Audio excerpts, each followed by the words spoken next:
Chapter 1. It was a beautifully fine day. The sun shone and it was warm. Everyone who had time hurried out in case it should be the last warm day before winter came. Mr. Arnold Nettle, the new telegraph clerk, stood for a few minutes outside his lodgings before he walked to the post office. He had a long, thin neck and looked rather delicate, and he was in fact ill and had come to work here so as to escape winter in the town. He had arrived only the night before. It had been cold and rainy and depressing, but now on the first day here it was beautiful, as if to welcome him. Everywhere the trees were nearly bare, but a few golden leaves still clung to the black branches. The black curving lines and the gold leaves looked as if they were painted on the pale grey sky.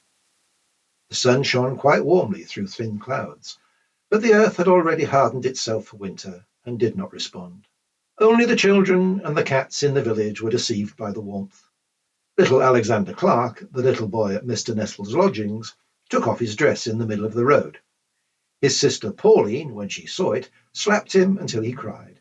She put his dress on him again, always holding him firmly by one arm and shaking him every now and then so that his sobs came in jerks. Then she left him to sit on the edge of the pavement.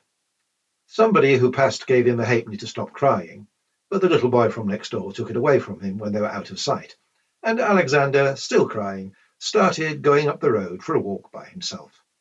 His sister Pauline went to the post office. She was supposed to be shopping for her mother, but she wanted to see the new lodger first. He'd come late last night, and this morning her mother would not let her take his breakfast in, but did it herself. She went in and asked for a telegraph form. Arnold Nettle gave it to her. He was a strange young man, and much better dressed than any of the choir boys. She smiled at him, and then looked down at her feet and began scraping one of them on the floor. She looked up again as if she could not help laughing. Nettle evidently thought she was laughing at him. He blushed. It appears that he was very shy, and he had besides a nameless fear of girls. The tops of the tallest trees were already quite bare of leaves.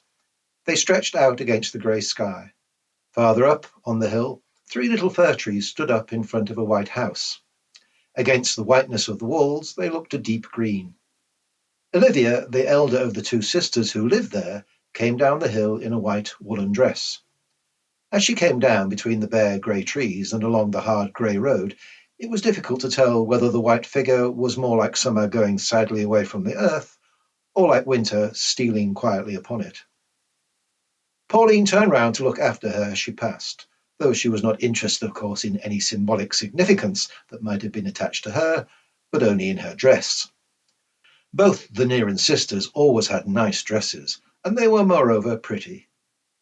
Olivia had a round, pale face, and large, rather sad eyes, and her eyelashes curved right up, giving her a childlike and innocent look. As she went past the post office, Arnold Nettle happened to see her through the window. He turned his long, thin neck to look at her, and when she had gone out of sight, he sat down at his table again and blushed a little to himself. But in the evening, after this fine day, the wind rose, and big grey clouds floated through the sky. Gusts of wind came tearing through the village, beating at doors and windows, and making the branches of the trees rattle together horribly. It blew like that all night, and by the morning all the golden leaves had been torn from the bare trees, and they lay on the cold, hard earth and in the roads beneath horses' feet and the wheels of cars. The wind was cold and biting. Winter had come.